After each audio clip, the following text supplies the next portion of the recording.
ফিরে এলাম বিরতির পর। একদিকে যেমন মহালয়া, তেমনি আরেকদিকে আজ জাতির জনক মহাত্মা গান্ধীর জন্মদিন, এবং তারই জন্মদিন উপলক্ষে আজ স্বচ্ছতাই সেবা কর্মসূচির অঙ্গ হিসেবে এক অভিনব উদ্যোগ গ্রহণ করলো আমবাসা পুর পরিষদের 1 নম্বর ওয়ার্ডের কাউন্সিলর শিল্পী দাসদেব। আজ সকালে নিজের উদ্যোগে 1 নম্বর ওয়ার্ডের 2টি অঙ্গনওয়াড়ি কেন্দ্র, যথাক্রমে দুর্গেশ দাস পাড়া এবং বলাই মতো পাড়া অঙ্গনওয়াড়ি কেন্দ্রের 25 জন পড়ুয়াকে উৎসাহ প্রদানের লক্ষ্যে স্কুল ব্যাগ এবং বিভিন্ন পঠন সামগ্রী এবং খাবার সামগ্রী তুলে দেন তিনি। ঠিক কি জানা যাচ্ছে, একবার শুনবো।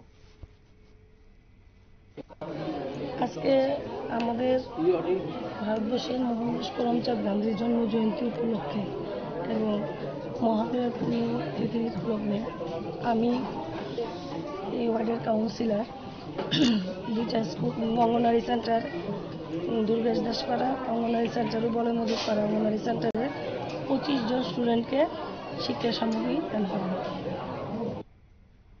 একেবারে শুনলেন, ঠিক কি জানালেন তিনি। রেয়াসটি বিরতির পর সঙ্গে থাকুন।